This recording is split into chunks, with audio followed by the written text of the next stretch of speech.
Olá, turma, seja muito bem-vindo ao nosso módulo Departamento Pessoal da Formação Empreender na Contabilidade. Estamos na primeira etapa do nosso módulo, portanto, iremos abordar os princípios da contratação de empregados. Eu vou te mostrar aqui conhecimentos desde a legislação até a prática. Vou compartilhar com vocês através do sistema domínio da Thomson Reuters, como fazer uma contratação de empregados, como fazer uma admissão desde o lançamento das informações até a prática.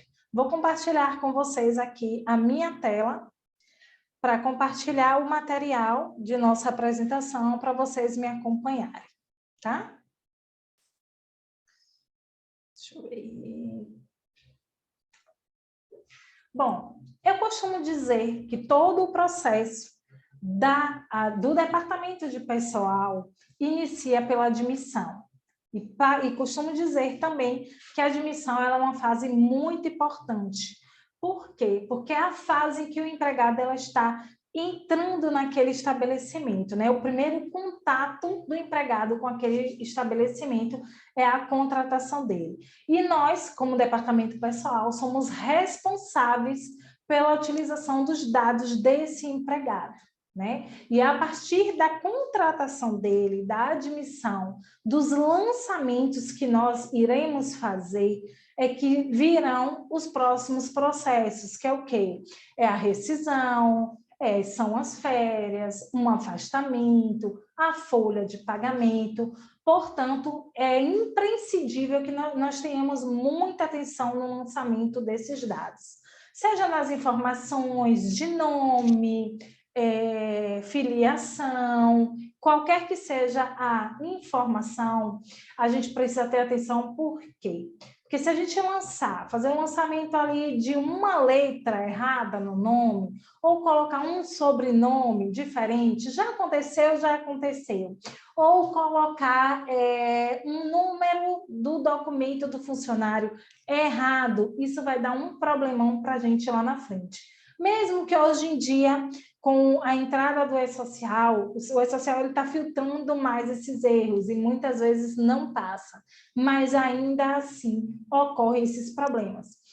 Então, eu costumo muito pedir os responsáveis que tenham muita atenção com a admissão, para que lá na frente a gente não tenha conflitos com o nosso cliente. Por quê? Porque o departamento de pessoal ele está muito ligado a pessoas, né? Por que a pessoas? Os funcionários hoje em dia, a legislação ela está muito aberta a público, a gente tem acesso a muitas informações, e que bom por isso. Porém, os funcionários, quando a gente tem algum erro ali no departamento pessoal, o funcionário ele vai direto para o empregador. E quando começa a ter conflitos entre empregador e empregado, recai toda a responsabilidade para a gente. E a gente não quer ter conflitos com o nosso cliente, acaba criando algumas situações desagradáveis. Então, por isso, eu já inicio aqui o nosso módulo pedindo a vocês, né, orientando a vocês a ter uma atenção a esse primeiro contato, que é a admissão do empregado, tá? Características de contrato de trabalho. Bom, a nossa CLT, nossa legislação, ela traz 6 princípios básicos para caracterizar o vínculo empregatício do empregado. Um deles, e o primeiro que eu coloquei aqui, é a pessoalidade. O que quer dizer a pessoalidade? Pessoalidade, o próprio nome já diz, é a personificação da pessoa física. Muitas vezes, vem um cliente para a gente e fala assim: eu posso contratar um MEI como empregado? Vocês já ouviram isso por aí? Por aqui eu ouço muito. A resposta é não. Por quê? Porque a nossa legislação, ela fala que pessoa jurídica, ela não pode contratar pessoa jurídica. Isso é ilegal. Mesmo que muitas vezes os empresários, eles procurem um advogado, façam um contrato de prestação de serviços, né? Um contrato de trabalho, e assinado por ambas as partes e reconhecido firme em cartório, não é permitido contratação de pessoa jurídica para pessoa jurídica. Tá? Outra questão da pessoalidade é que o funcionário ele não pode ser substituído. O funcionário ele foi contratado para exercer determinada função. Claro que existem algumas exceções à regra, mas a finalidade da pessoalidade desse princípio é justamente isso, a personificação da pessoa física. Subordinação jurídica. Subordinação jurídica, ela vem da palavra poder diretivo. O que seria poder diretivo?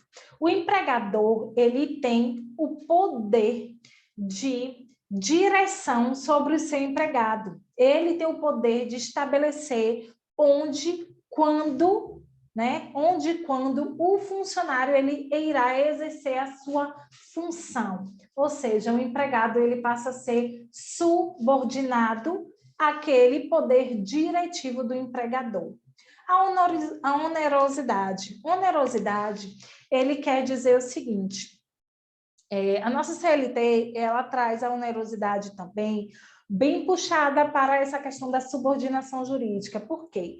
Porque não há contrato, não existe um contrato de trabalho que não seja oneroso. Todo contrato de trabalho ele é elaborado em cima de um pagamento de salário, mediante salário. Não existe salário, não existe contrato de trabalho sem ser remuneração, né? Não existe contrato de trabalho voluntariado. E desde que aquele empregado ele utilize o salário dele como forma de ele necessita daquele salário, tanto para a saúde, como para a alimentação, como para a sua sobrevivência, desde que ele comprove que esse salário é para isso, também é um princípio para vínculo empregatício. A habitualidade não é eventualidade. O que acontece com a habitualidade e eventualidade? A gente tem aí alguns exemplos. O nome habitualidade ele já vem de constância, né? Quando você já tem constância, já espera que aconteça aquele evento. Vou dar um exemplo mais prático aqui, que é o que me veio na lembrança. Tem alguns clientes que são empresas de cursos, né? Empresas que dão cursos, tem escolas.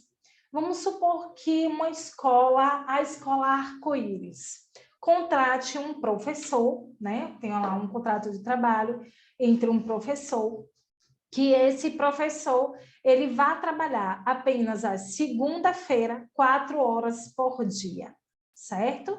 Então, um dia só na semana, apenas 4 horas. Ele é empregado? Sim, ele é empregado. Por quê?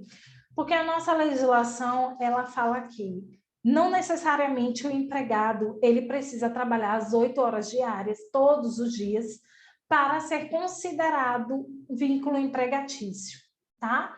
Mas aquele empregado que ele é constante ali, a empresa ela tem uma dependência daquele empregado, né? Já está ali aguardando aquele empregado semanalmente para dar aquela aula. Isso quer dizer que há uma habitualidade de emprego, né? Uma habitualidade de exercer aquela função por aquele determinado empregado.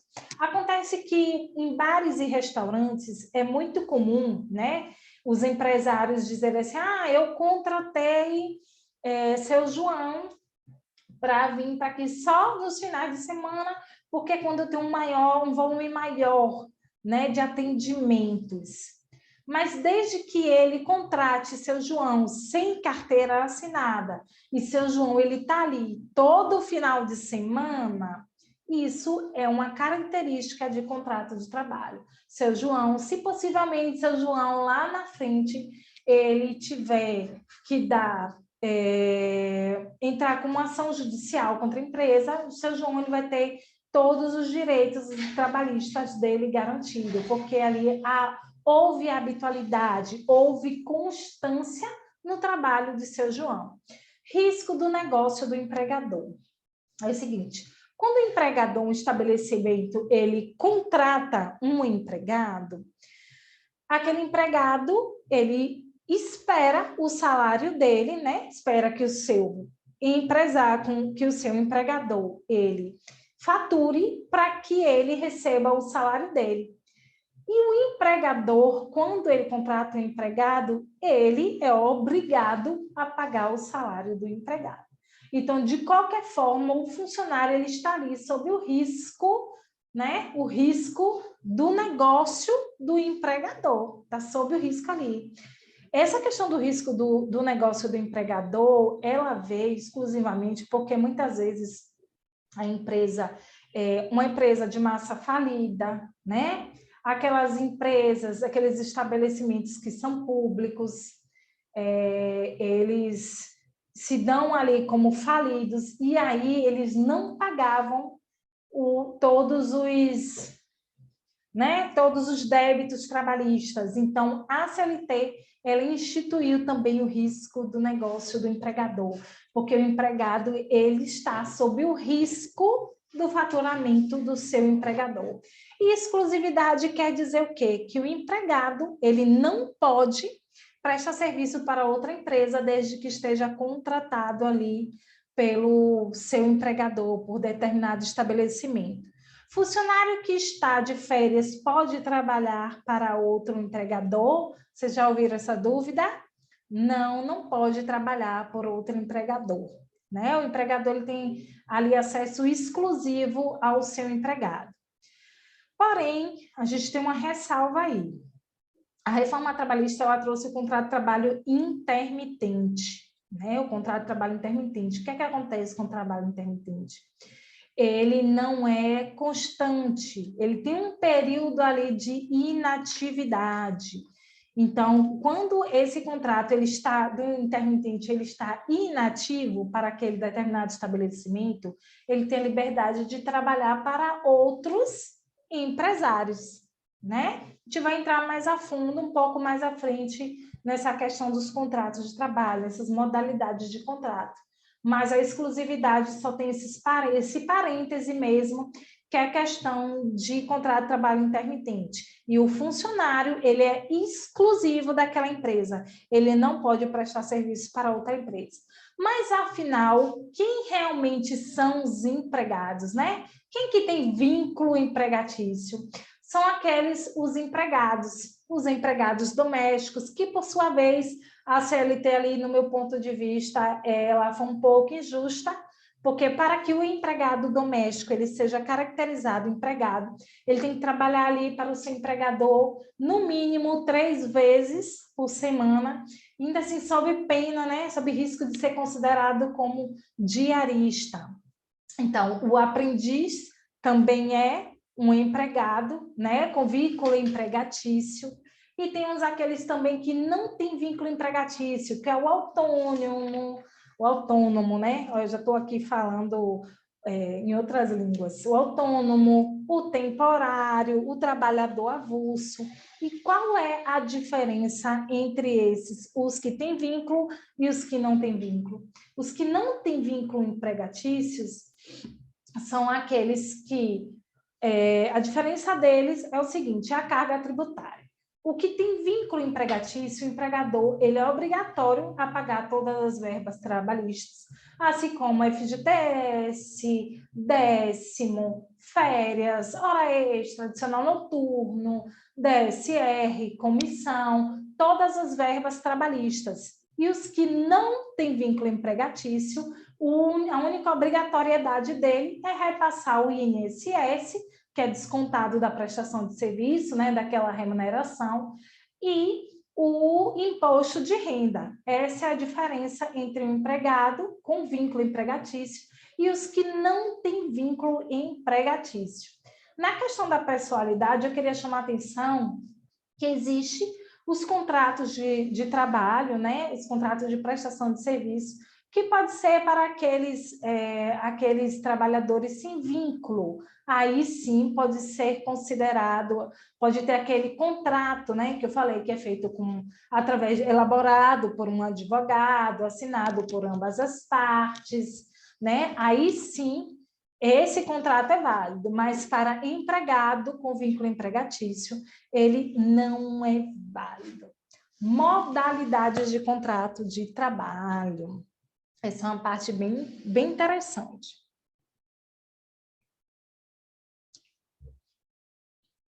Temos várias modalidades de contratação de empregados. E uma delas, e muito utilizada, é o contrato de trabalho por prazo indeterminado. Esse contrato de trabalho por prazo indeterminado é um tipo muito utilizado entre as empresas. Por quê? Porque o nome dele já fala, né? Indeterminado. Ele tem data para iniciar o contrato, mas ele não tem um prazo determinado para finalizar aquele contrato. Então, ele é indeterminado. Acontece que, na maioria das vezes, o empregador, ele contrata um determinado empregado, como, por exemplo, um contrato de trabalho, contrato de experiência. O contrato de experiência ele é um contrato por prazo determinado, porém, ele só é válido por 90 dias. E quando encerra esses 90 dias, automaticamente ele é convertido para um prazo indeterminado, né? O empregado ele vai continuar ali exercendo as suas funções, né? Não foi encerrado o seu contrato de trabalho, então ele vai ficar indeterminado até que chegue o período de encerrar aquele contrato, até que haja uma rescisão de contrato de trabalho. Então, prazo indeterminado, o próprio nome já diz, é aquele prazo, aquele tipo de contrato em que não há uma data específica para a entrada do empregado, mas não há uma data específica para a saída desse empregado. O que é o contrário, né, do determinado. O determinado ele já tem uma data ali de início, meio e fim do contrato de trabalho. Muitas vezes quem utiliza essa modalidade são as empresas de construção civil, que quando começa ali uma obra, eles já têm um prazo pré-estipulado, então eles fazem ali aquela contratação do empregado por prazo determinado. Sendo que esse contrato ele pode ser prorrogado por até 2 anos apenas. Passou 2 anos, ou ele vai ser convertido automaticamente para o indeterminado, ou então esse contrato de trabalho ele realmente precisa ser findado, o que o empregador ele não precisa pagar aviso prévio indeterminado, já que tem aviso prévio indenizado, já que se tem ali um prazo para determinado para a finalização daquele serviço. O contrato de trabalho intermitente, que eu falei lá no início, né? É uma forma, uma modalidade de contrato de trabalho que ela não é contínua, não há uma constância naquele serviço. O que é que acontece? Determinada empresa ela pode contratar um empregado para que ele trabalhe por determinado tempo, certo? E quando finaliza aquele determinado serviço, o contrato de trabalho ele não vai ser reincidido, ele vai ficar inativo até que a empresa necessite novamente daquele empregado. Esse período inativo do empregado, ele fica livre, ele tem a liberdade de trabalhar para outras empresas, né? O que eu falei lá da exclusividade. Esse contrato intermitente, o funcionário ele tem liberdade de trabalhar para outras empresas, enquanto o contrato de trabalho dele, naquela empresa específica que ele foi contratado, está inativo por aquele determinado tempo. Quando o empregador ele tem a necessidade do serviço daquele empregado, ele vai convocar o empregado, né, com antecedência mínima de 3 dias, seja por e-mail, seja por um contato telefônico, seja pelo WhatsApp, e o empregado ele vai confirmar o seu empregador se ele vai poder retornar ao trabalho ou não. Existe essa liberdade. Lembrando que o contrato de trabalho intermitente, o empregado ele tem direito a todos os direitos trabalhistas, férias, FGTS, rescisão, tudo normal. Porém, ele tem essa questão aí do período inativo. Mas, Mariana, e se o empregado ele não retornar desse período, se ele confirmar e não retornar, aí há uma multa. Infelizmente, o empregado, quando ele confirma com o seu empregador que ele irá retornar ao contrato de trabalho e ele não retorna, como consequência dessa irresponsabilidade do empregado, ele irá arcar com uma multa de 50% sobre a remuneração do contrato de trabalho dele. Mas essa multa e essa regra vale para ambas as partes. O empregador também que não cumprir, ele vai também estar sujeito a essa multa. O teletrabalho. Muito contrário, né? O teletrabalho ele veio assim como um boom agora na pandemia, mas ao contrário do que a gente já conhece, o teletrabalho ele já está aí desde os primórdios da nossa CLT. Desde os primórdios lá da nossa avózinha, que trabalhava ali com uma máquina, aquela senhora, aquela mulher que tinha ali uma máquina de costura, né? Que a máquina de costura desde que a máquina fosse do empregador dela e que ela estivesse na residência dela trabalhando, era um tipo de teletrabalho.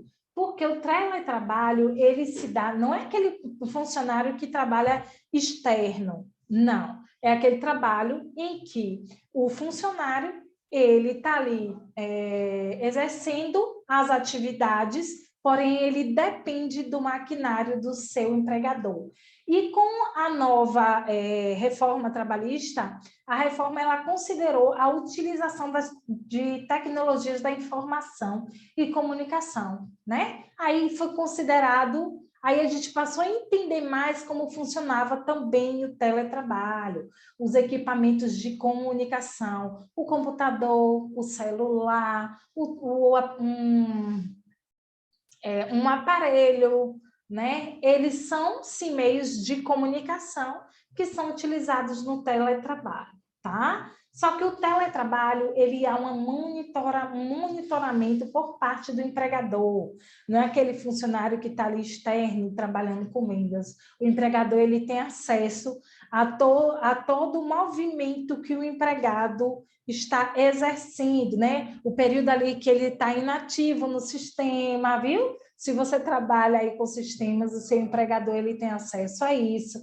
Então, você está ali, ele está ali te monitorando. Inclusive, o empregador consegue monitorar o ponto do empregado, né, o horário de trabalho do empregado, através também do teletrabalho. Hoje em dia está difícil aí essa questão de enrolar o empregador, hein? Sei que tem muita gente aí que faz isso.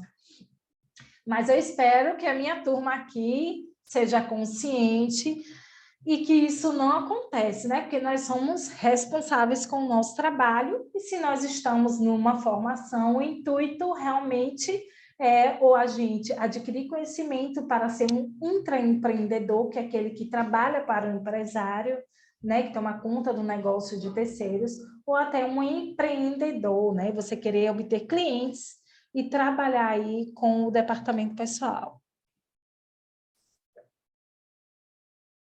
Contrato de experiência.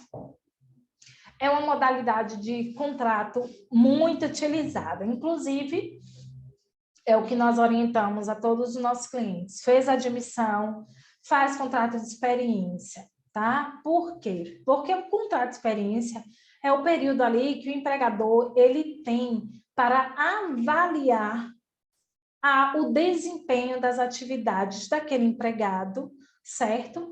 Na função dele. Ele vai conseguir avaliar se o funcionário vai continuar na empresa dele, vai se dar bem com aquele trabalho ou não. Com isso, ele tem aí um período, um prazo de 90 dias, porque é um contrato de trabalho determinado. Só que esses 90 dias ele pode diluir em 30 mais 60, 45 mais 45, ou até 90 dias direto, o que eu não aconselho, porque em alguns casos há quebra de contrato, tanto da parte do empregado como do trabalhador, certo? Só que quando há essa quebra de contrato, há uma consequência, como tudo na vida há uma consequência, né? Quando há essa quebra, o responsável pela antecipação do término, ele arca com uma multa de 50% dos dias que faltam para vencer o contrato de trabalho.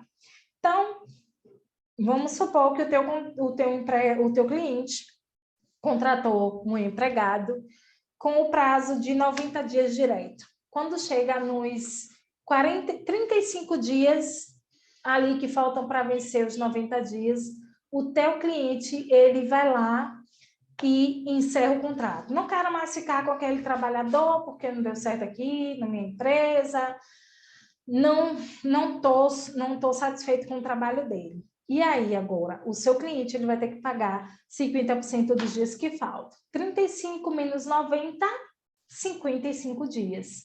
Desses 55 dias, ele vai ter que pagar 50%, que corresponde a 22 dias e meio? Não. Corresponde a, vamos pegar uma calculadora, assim, que já que a gente quer fazer esse cálculo de cabeça, né? Me perdoe, mas contador, ele não é matemático, e eu vou fazer a minha contazinha aqui. Mas, enfim, ele precisa pagar esses dias que faltam para vencer.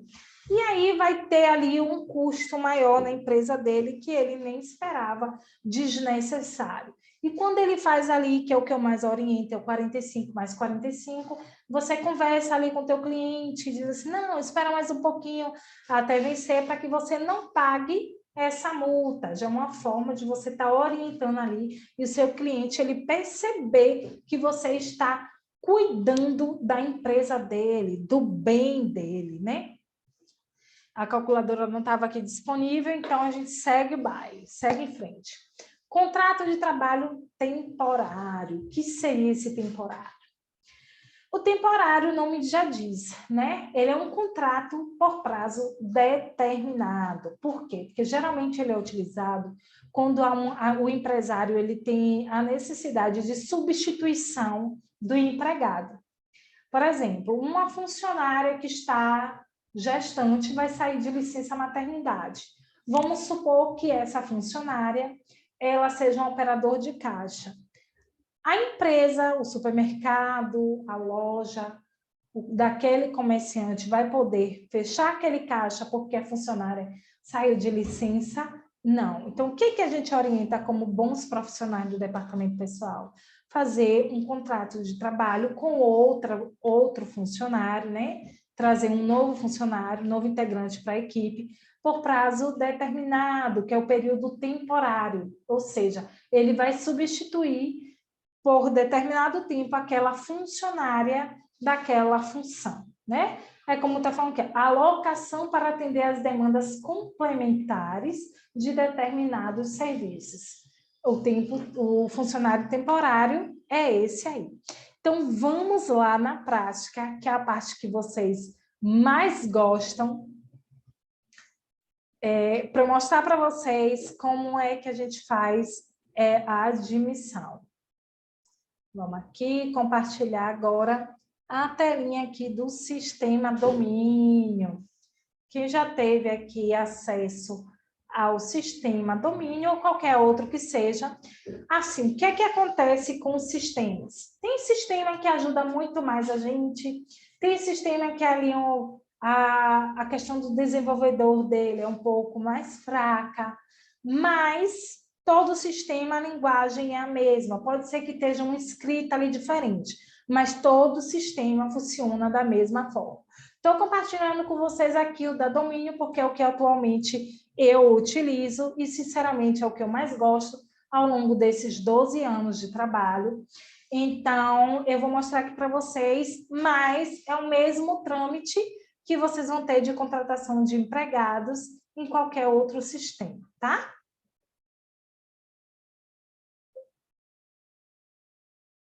Vamos lá. Aqui nessa tela vocês podem observar que há um quadro de contratação de empregados, que é a nossa primeira etapa no departamento pessoal, né? Vocês podem observar aqui que há um código, esse código aqui, ele quer dizer sequência, a sequência de contratações. Se essa empresa aqui, teste, ela já tivesse 10 funcionários cadastrados, então quer dizer que aqui esse código daria uma sequência para 11, né? Uma sequência de 10 para 11. Matrícula é social, sim, gente, lá no E-Social, eles também seguem esse número de matrícula. Quando o nosso cliente ele vem de outra contabilidade, se a gente não fizer a importação correta do número lá, o código do E-Social, esses códigos pode ser que gere aí um probleminha para vocês de erros de conflitos de informações, né? Mas vamos fazer aqui um exemplo. Aqui vocês vão ter que colocar o nome do funcionário, geralmente eu coloco sem acento, tá? A gente não coloca acento em sistema, não aconselho porque dá erro, tanto no próprio sistema como no E-Social e nos demais relatórios que nós formos emitir. Vamos colocar aqui o nome fictício, João Martins Cerqueira. CPF, né? Você vai ter que digitar todos os dados do teu empregado aqui. CPF, número de PIS, essa informação que ela dá quando já há um empregado cadastrado, mas nessa empresa aqui nem tem esse empregado cadastrado. Número de PIS, já vi que deu um errozinho aqui no número de PIS. Serviço, você precisa cadastrar um serviço, né, nessa tua empresa aqui, para incluir o que seria esse serviço. Ela não está indo e está mexendo aqui no meu computador. O serviço, o cargo desse empregado, né? Vamos ver aqui um cargo que eu consiga colocar aqui. Não sei o que é que está acontecendo, que ele não está indo, viu? Mas vai aparecer. Está mudando, é a minha...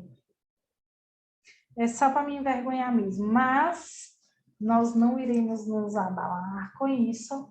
Vamos aqui em consulta de cargos. Vamos lá. Vocês estão vendo que há um quadrozinho também para cadastro de cargos. E nós já temos aqui um assistente de contabilidade, né? Com uma situação validadazinha aqui, ó, para o E-Social, em verdezinho aqui para o E-Social. Então, vamos colocar aqui esse assistente de contabilidade. Ah, não está funcionando, gente. O que é que está acontecendo esses erros aqui comigo? É que como eu estou pelo Zoom, estou compartilhando tela, então eu não estou conseguindo dar os comandos que vai direto para o sistema. Por exemplo, o F2, ele já pesquisa para mim o cargo. F2, ele já pesquisa para mim a questão do departamento, entendeu? Então, está dando esses errozinhos aqui saindo. Departamento, tem algumas empresas que geralmente as empresas maiores, elas têm os departamentos.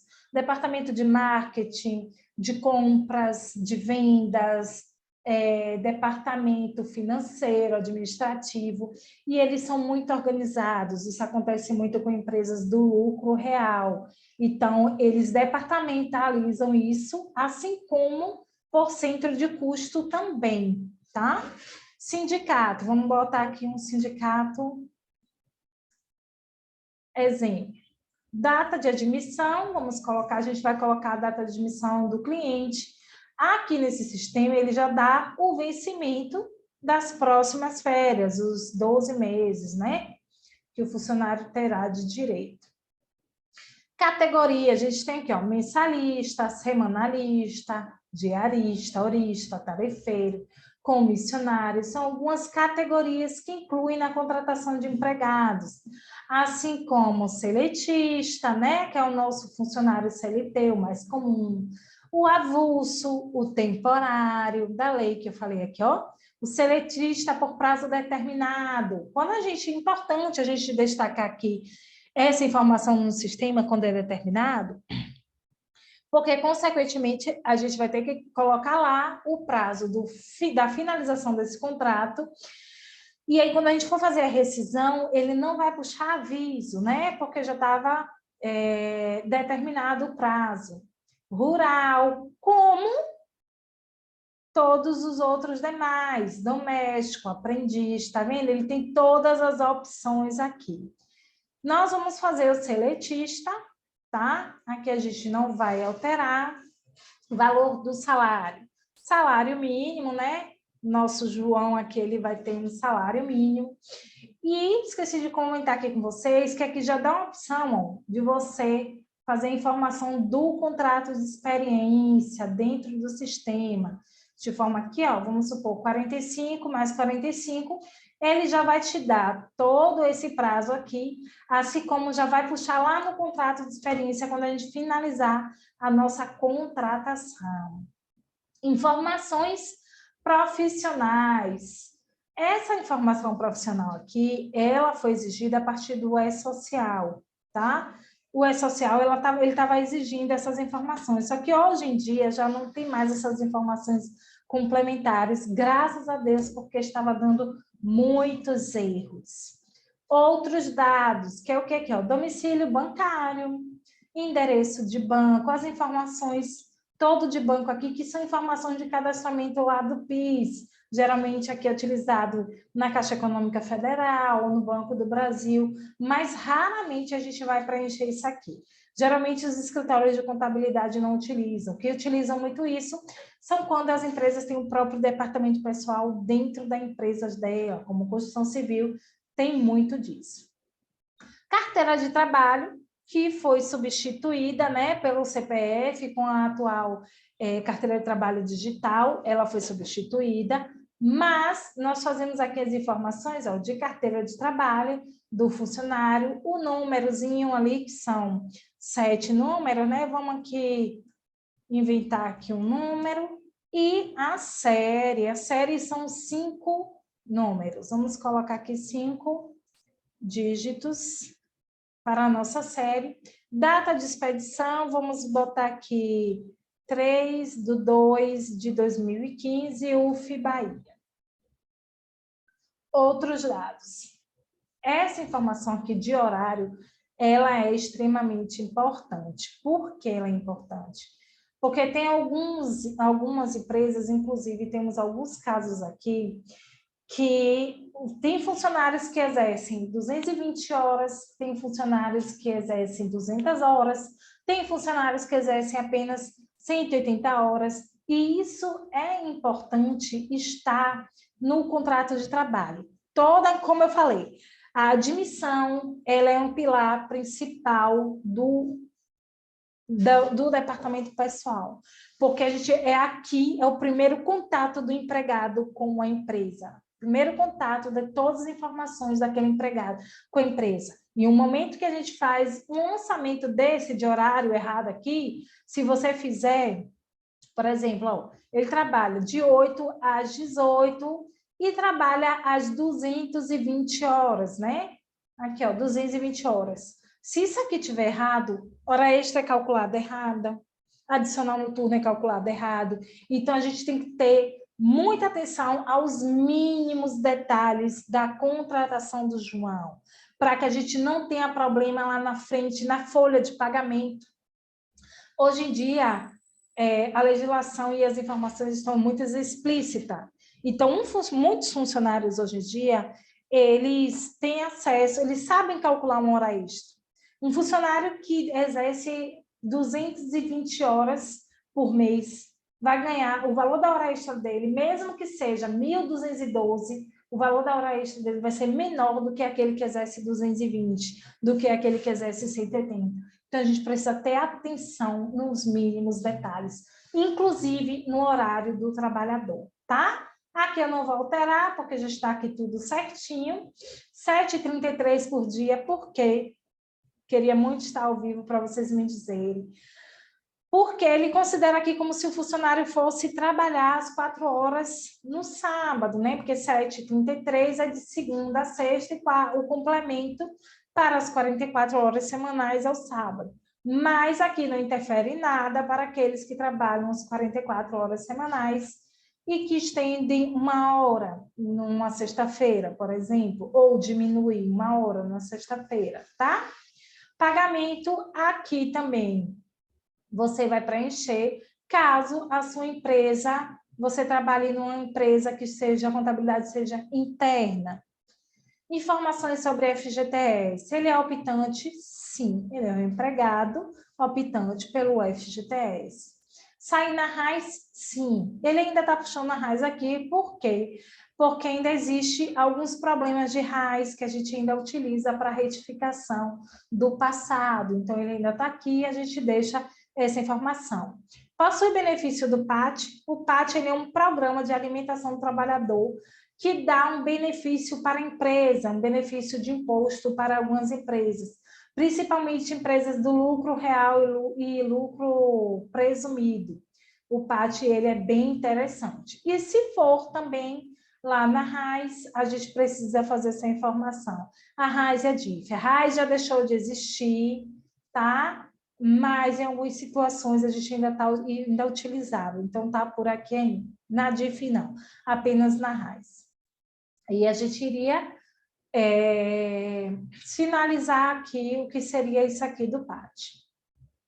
Sindicais. O sindicato, gente, hoje em dia, o que deixou de ser obrigatório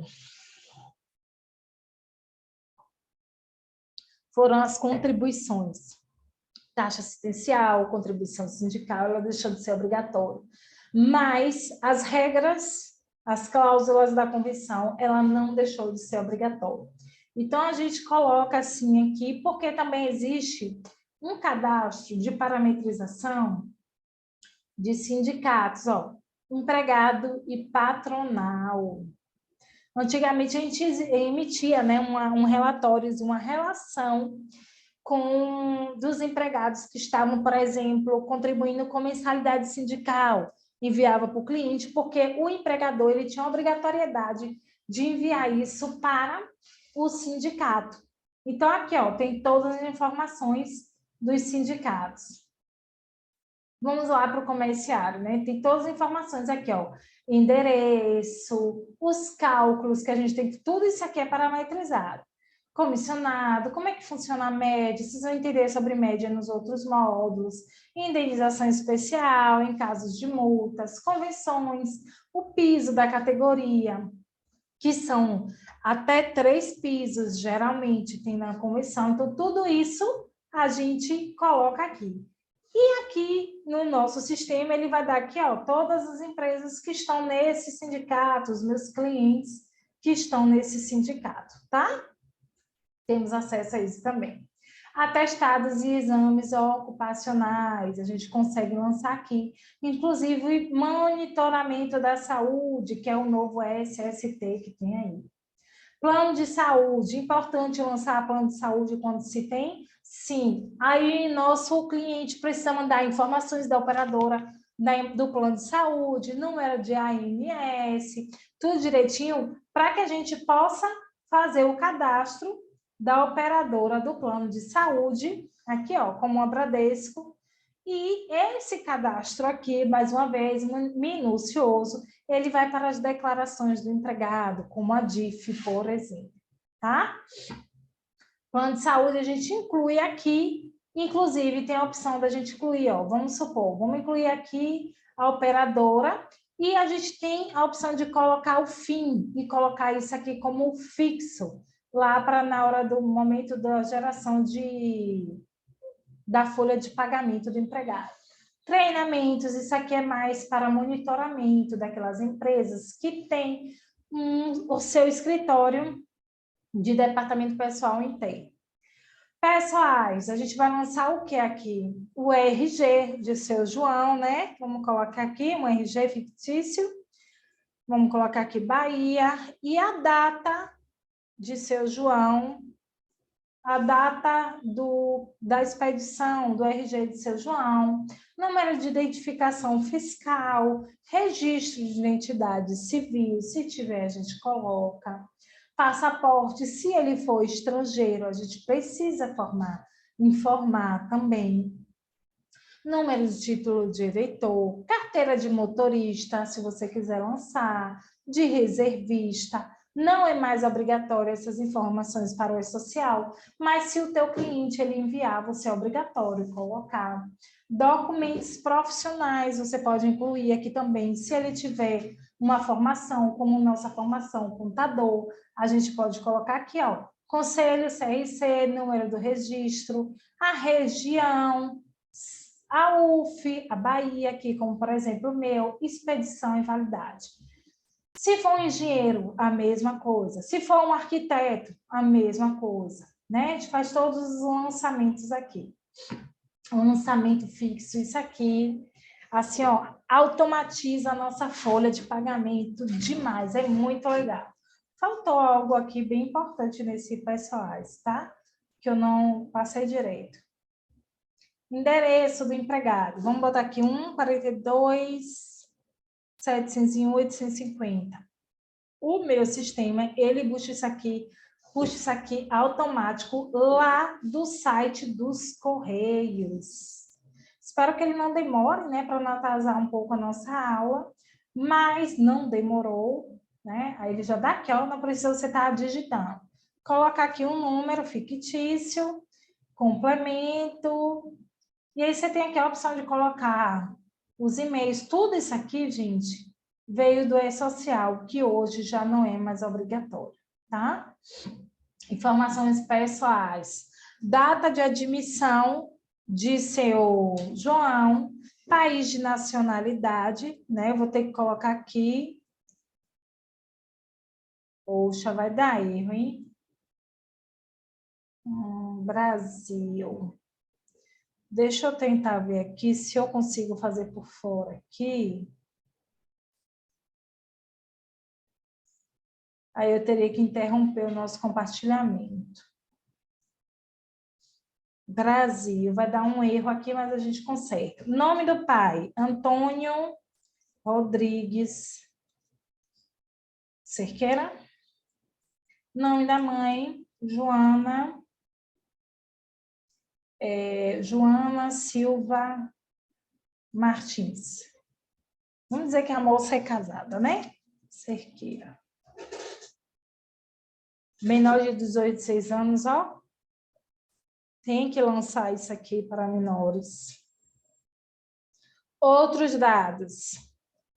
Nome do cônjuge, sexo do funcionário masculino, que é seu João, raça, parda, amarela, negra, branca, indígena, grupo sanguíneo, aposentado, você precisa sinalizar, estado civil de João, grau de instrução de João, vamos aumentar aqui um pouquinho e vamos colocar superior incompleto, ele ainda está cursando ciências contábeis. Se for estrangeiro, a gente precisa colocar todas essas informações aqui, é extremamente importante, senão não passa em nenhuma declaração. Se o nosso funcionário tiver dependentes, a gente precisa cadastrar o dependente dele, inclusive cônjuge também é dependente. Quem são os dependentes? Cônjuge, companheiro que não é casado, filho ou enteados, irmãos, pais, menor, pessoa absolutamente capaz, ex-cônjuge que receba pensão, ó, o ex-cônjuge vai estar ali. Por que ele está aqui? Porque isso aqui tudo, gente, o dependente ele vai lá para a declaração de imposto de renda do funcionário. Olha o cuidado e atenção que a gente precisa ter. Quando é funcionário, e o dependente for menor, a gente vai colocar lá até 21 anos, ele vai calcular salário e família, para que o sistema ele puxe automático na nossa folha, a gente precisa cadastrar aqui, determinar fim, que é até apenas completou 14 anos, o empregado ele não tem mais direito a esse salário e família. E os lançamentos fixos, que isso aqui facilita a nossa vida de um jeito, você não tem noção. Te lança aqui o adiantamento salarial, ele pode ser no máximo até 40%. Lança aqui, quando você for calcular a tua folha de adiantamento, ele já vai puxar automático. Não precisa você ficar corrigindo. Vale transporte, se aquele empregador ele fornece vale transporte, que na maioria sim, e a empresa, o estabelecimento, né? Você trabalha em uma empresa que tem o departamento pessoal próprio, você consegue incluir aqui o início, da partir de quanto você vai dar, e o itinerário, que você faz um cadastro a parte desse itinerário aqui do empregado, para fazer todas as configurações, e no final, aqui o sistema ele vai calcular o transporte para você mensal. Maravilha, né? E rúbricas, para colocar como fixo. O que seria fixo aqui de rúbricas? Vamos colocar aqui periculosidade, insalubridade, algo que fica muito fixo. O que mais que pode ser fixo aqui? O vale transporte, que a gente já colocou, o adiantamento que a gente já colocou lá, uma gratificação é algo comum que seja fixo. Então, tem algumas verbas que vocês vão ver lá na folha de pagamento, que é interessante a gente colocar aqui. Assim como também na folha de pagamento a gente tem a opção lá de colocar ele como fixo. Vamos gravar aqui, a operadora de plano de saúde, ó, não permitido. Por quê, gente? Operação. Então, vamos tentar excluir isso aqui. Vai dar erro.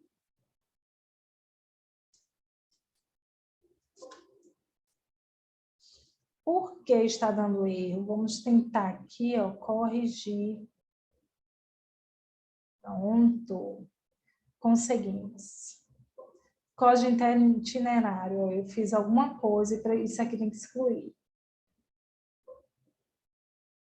Vale transporte, meu amor. Cancelar isso aqui. Vamos lá. Os dados estão corretos para o envio do evento para o e-social. A admissão e-social, porém, não foram qualificados. Se possuir inconsistência entre os campos, nome, CPF, data de nascimento, o evento será invalidado. Deseja qualificar agora? Estamos fazendo aqui um empregado exemplo, certo? Mas, importantíssimo, nós temos que qualificar. Se o seu sistema ele não tiver essa opçãozinha, aqui, ó, de qualificação de empregados, eu oriento a vocês a fazerem essa qualificação por fora do sistema, para que vocês não tenham erro lá na frente. Como está com tudo aqui errado, eu vou fazer essa simulação aqui e ele vai dar erro lá. Vai dar funcionário não qualificado. Quer dizer que não vai gravar minha admissão? Vai gravar. Ó o que o meu sistema deu. Sistema inteligente. Faz assim, ó. O nome formado é diferente da existente no cadastro do CPF. Não existe cadastro. Data de nascimento errado. CPF formado está nulo ou cancelado. Quando isso aqui ocorre numa admissão que você está fazendo, que seja efetiva, o que é que a gente vai fazer? A gente vai procurar sanar todas essas pendências listadas aqui, certo? Se for alguma coisa que você fez errado, como eu falei, hoje em dia o e-social está peneirando as informações que são lançadas. A gente tem a opção de, antes de enviar para o e-social, fazer essa qualificação cadastral aqui, que são os erros, se tiver erro encontrado. Por isso que é importante fazer, desculpa. Então, se ele tiver tudo errado e for algo que não foi erro seu, você vai procurar o cliente. Se foi algo que foi erro seu, volta lá, retifica o que você fez de errado da sua admissão e volta aqui para fazer. Porque se você fizer o envio dessa informação para o e-social, vai dar erro, você vai ficar lá se batendo, ou então o e-social vai aceitar e vai gerar a declaração errada. Tá? Vou fechar aqui, não vou gravar porque ele não está qualificado, né? Vai continuar aqui, ó, como não qualificado, e eu vou gravar a minha admissão.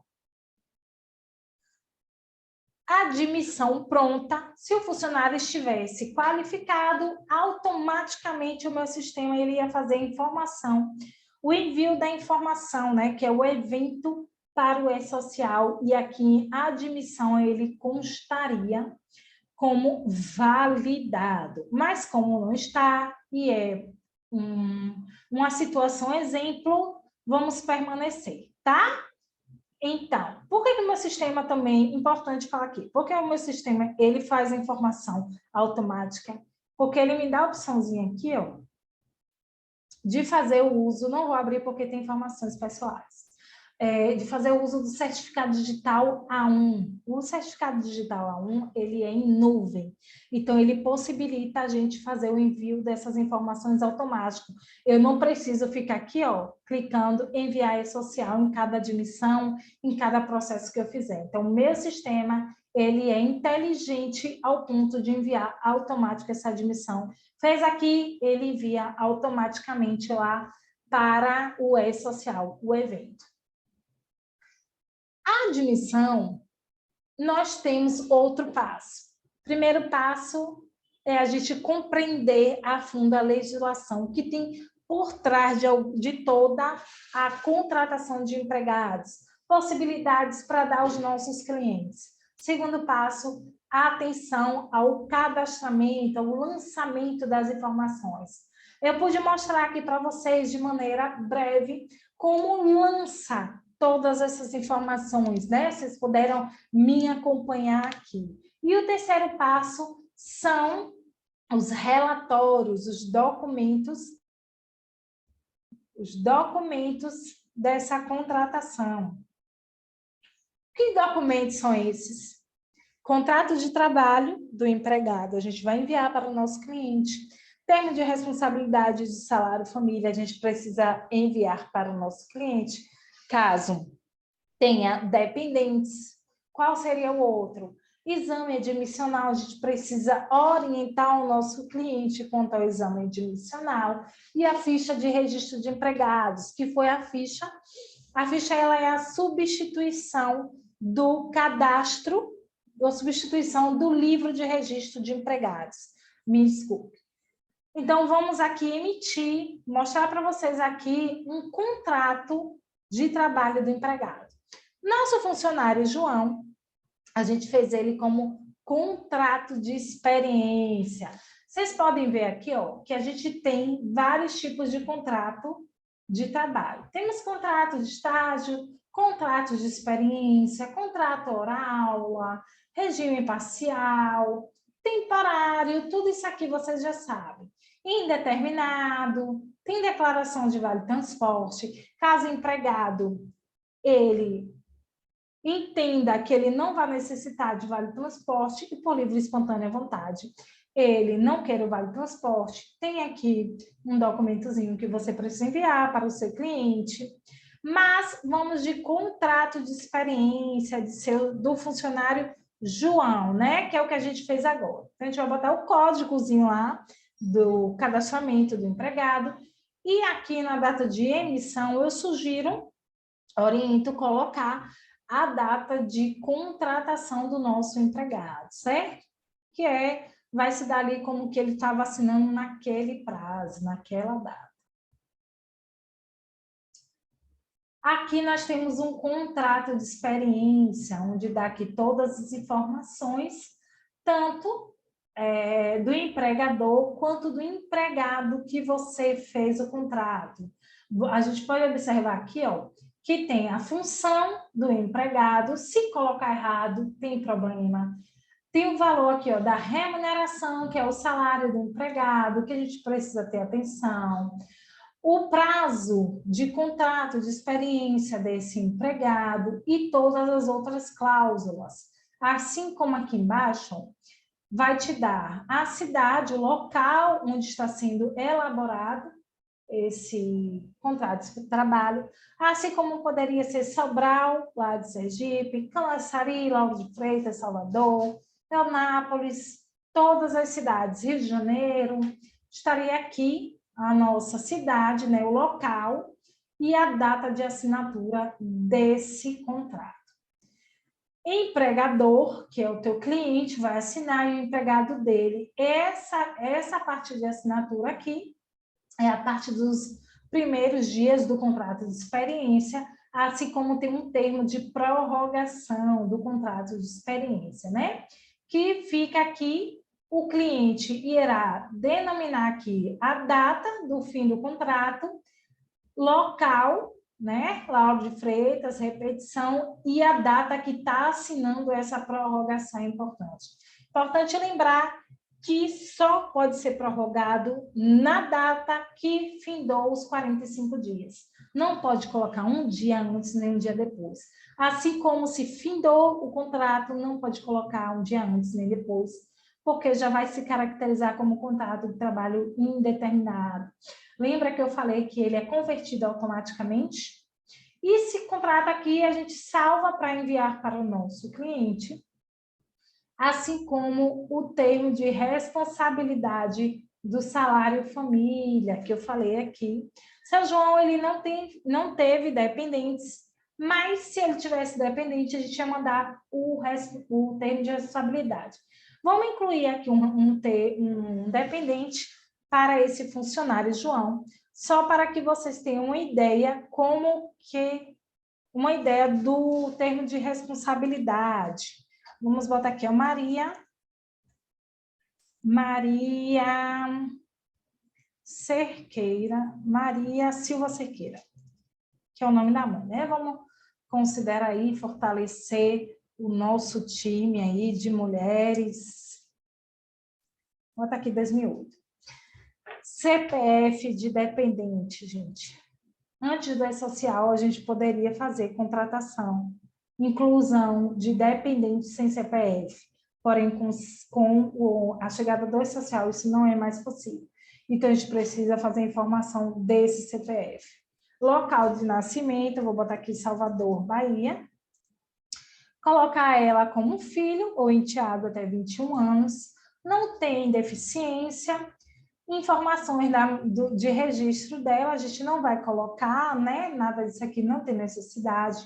Entrega do documento, muitas vezes é bom, só para você ter monitoramento a partir de quando o empregado te entregou o documento do dependente dele, porque vai ser a partir daí que ele vai ter direito ao salário família e a dependência. Vamos por aqui, salário família, deve terminar FII, e para imposto de renda, lá na nossa folha de pagamento, ó, até 21 anos, Maria vai ser dependente até 2030 de João.